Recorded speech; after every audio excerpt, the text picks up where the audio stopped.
is Aydin and today I'll be talking about my bearded dragon peanut.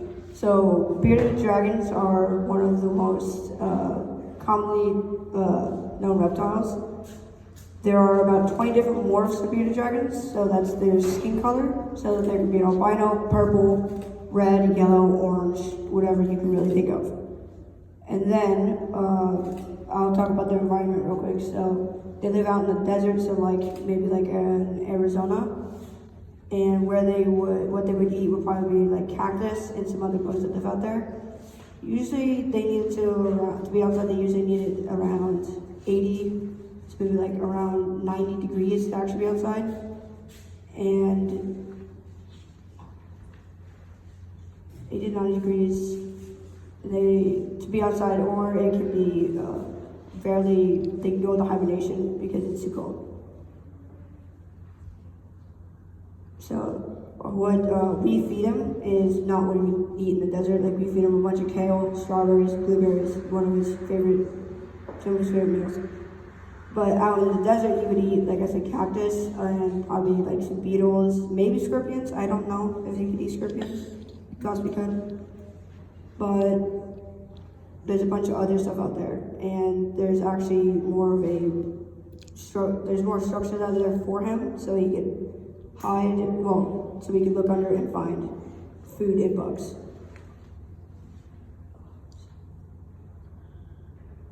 So I'm gonna go into, I guess, some illnesses that can be very fatal. One of the most common ones I know, which is really bad, is DMB, I think, or it's DBM. It is a disease where if they don't get enough calcium, they will start taking it from their bones and destroying their skeleton structure, and it can lead to paralysis, and if you don't treat it in time, it could be fatal, and it could die. And then there are some things where you could stop that before it could happen. Like you could give him the calcium you can buy at Petco, PetSmart, that will give him some more calcium. Some other foods that are rich in calcium will help prevent that. But foods you have to watch out for, because if you give him too much of something, it can have something in it that he cannot have a lot of, and that can also be very fatal and can lead to illnesses. Some other problems or facts I could say are like, people don't think that reptiles like bearded dragons are venomous. They actually do make venom, but it's only harmful to the things that they eat, which is good for us, because that would not be good if they bit us. It would be very fatal. Some other fun facts is if you live in the bearded dragon, after so long, if they recognize you or you have another bearded dragon, they do something called waving. They take their arm and they go up in a circle and they wave. It means they recognize you. It's a cool thing. And then they have head bobbing, is where they communicate, they bob their head up and down. So there can be two reasons of that. Either they're communicating, or they're two males showing dominance to each other, which is not the best, because males do not like each other, because they show dominance. One of the funniest facts I've learned is how they show dominance. One bearded dragon will lay down, the other one will get on top of the other one and lay on top of it and steal the sunshine. It's one of the funniest things I've heard. I've never seen it, but I really want to look up a video of it. I've heard it's pretty funny to watch. One new thing I learned this morning is if you take enough time, give them enough attention, and have patience, you can train them like a dog. Like, I watched the video of this girl who took somebody's bearded dragon because he wasn't getting enough attention. That's how we got ours from somebody, because they weren't giving enough attention. So what they did was they gave him enough attention and continued enough and trained him to where whenever she would say his name, he would actually come to her when his name was said, which I thought was pretty cool. And then some other interesting facts I found about bearded dragons is the females actually can have babies twice. It's really weird. Most animals can only get pregnated if the male actually has I don't know what to call it, but if he actually has this thing with him that I know of, I don't want to say it because I just feel too embarrassed to say it. Anyway, but female bearded dragons can actually save some of that material from the male and pregnant themselves again, which I thought was pretty interesting. Only problem is when I figured out this myself is if you have two, like your female and a male in the same enclosure and the male impregnates the female, you have to move the female before she lays her eggs and before they hatch because the male will actually attack the babies because they're very territorial. So that's the problem with it, and they can actually end up killing the babies, and that's the problem. It's not good. And then, if you obviously put two males together, they will fight each other and show dominance. And then there are some other interesting facts. I'm trying to think of some of them. I'm gonna just go into some unique characteristics about some bearded dragons and my bearded dragon. First of all, I have him right here. He's under this. He's just hiding right now. We have a little sleeping bag for him. So we can sleep in a sleeping bag and stay warm. Which we have to do to bring him up here because it's like 72 degrees out. It's not warm enough for him outside right now. This is a problem. One of the unique characteristics about a bearded dragon is they will actually watch videos because it's flashing, so their eyes are attracted to it. And this is a really unique fact about them. Makes them unique from between every animal. Most animals can't see in color like we can. That's wrong. Like a deer can't see orange. A cat can't see red or orange. They can't see it. Bearded dragons actually see in color. They can see any color we see, which I thought was pretty interesting. Which is probably good for their environment if they are being hunted because they're so small. So defense system mechanisms they do is they can actually flatten themselves out or puff themselves up and puff out their beard. It's a named bearded dragon and with bearded spikes. Then that will make them look bigger to terrify any prey to trying to attack them. They can also flatten themselves out to make it harder for them to be picked up. Somewhat how a toad can also puff himself up as well. It's sort of weird. I figured that out as well. One day I actually was holding him on my leg, and usually he's heavy on my leg, so I was like, why does he feel like he puffed himself up so he could hold on better, so he would feel lighter. And I thought that was pretty smart. Another thing is, like, I heard this, I was like, wait, they're like chameleons? They can actually change their color. They are not like chameleons. Chameleon, whatever color it touches, they can turn into that color, is what is said. Bearded dragon can only change their color from light to dark. And that is essential because they need sunshine because they're cold-blooded. So they change lighter to reflect more sunshine, darker to get more sunshine in to get warmer. So they're pretty smart creatures. And then another thing I found that's hurt is they can use their tail sort of as a weapon. I don't know, that's a known fact, but bearded dragon might pick him up weird. He'll swing his tail and hit him with it. Not fun. It's spiky and it hurts. And another thing you have to be careful with is when you're petting them, don't go up because you can actually rip off their spikes and it can actually hurt them. That's a problem. And then they pretty much, like, I don't know why I tested this, but they pretty much can not be flipped over. Put them on their back, they'll instantly just come back up. It's pretty funny. And then one thing I learned about bearded dragons is how their eyes are laid out. So their eyes are on the side of their head, so they can't really see forward. So they look up, they tilt their head, and they look up.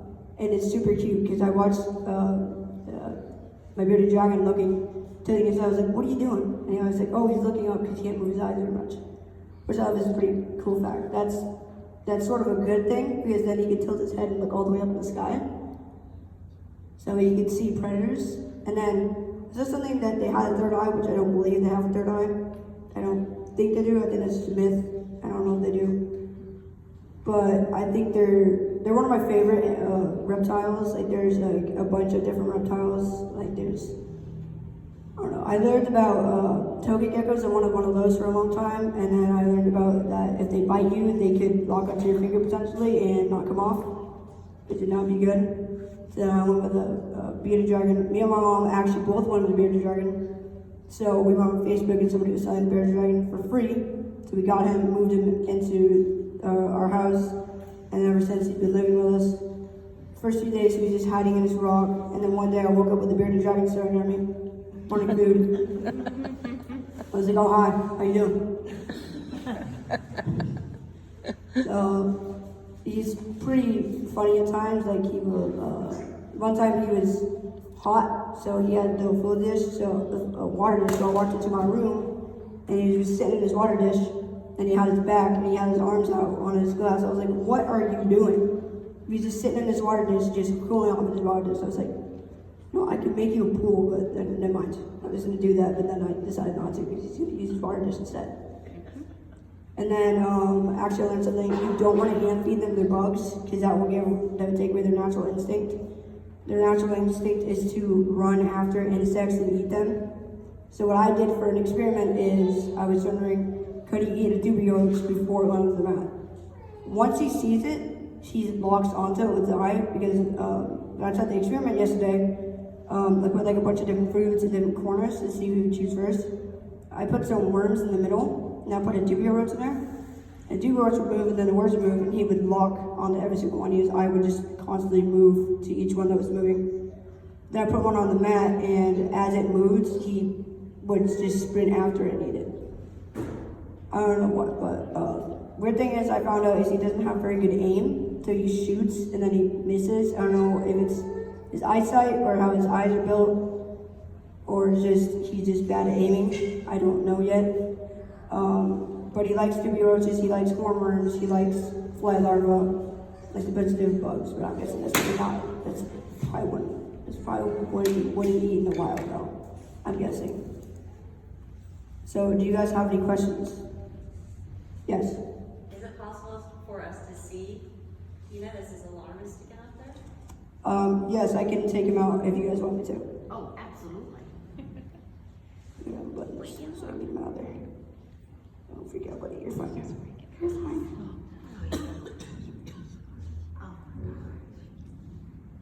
Is this what we would see on Jurassic Park and they puff their... No. No. They are technically, I would count this guy as a dinosaur. He is a reptile. I put him on my arm because they can actually sleep like that. But so he can just grab and feel safe. Or you put him on your chest so they feel better.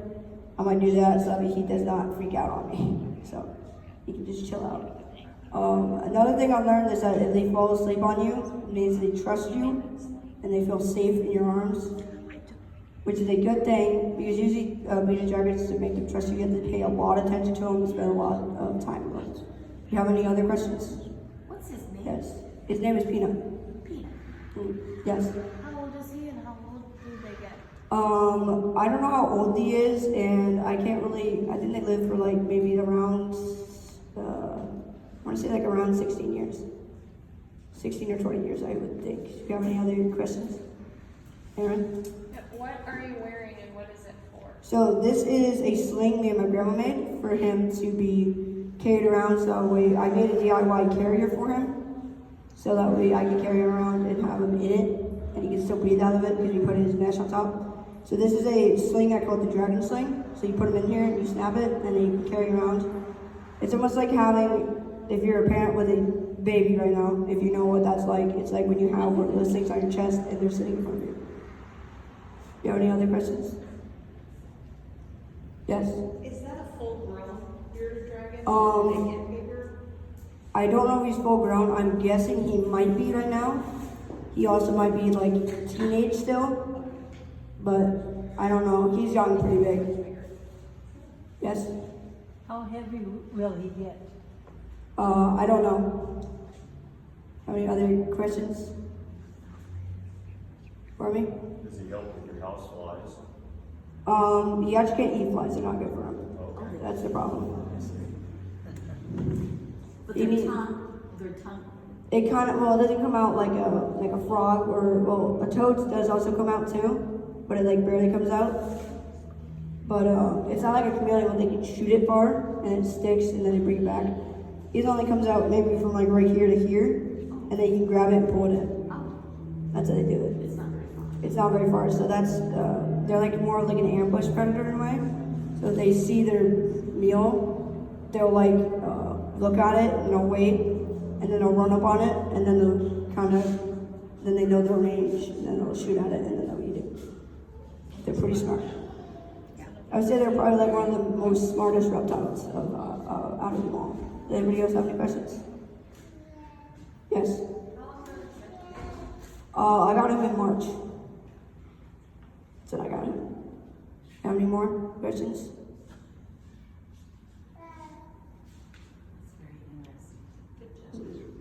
It's very interesting. So my name is Aydin and this was my presentation about my bearded dragon peanut.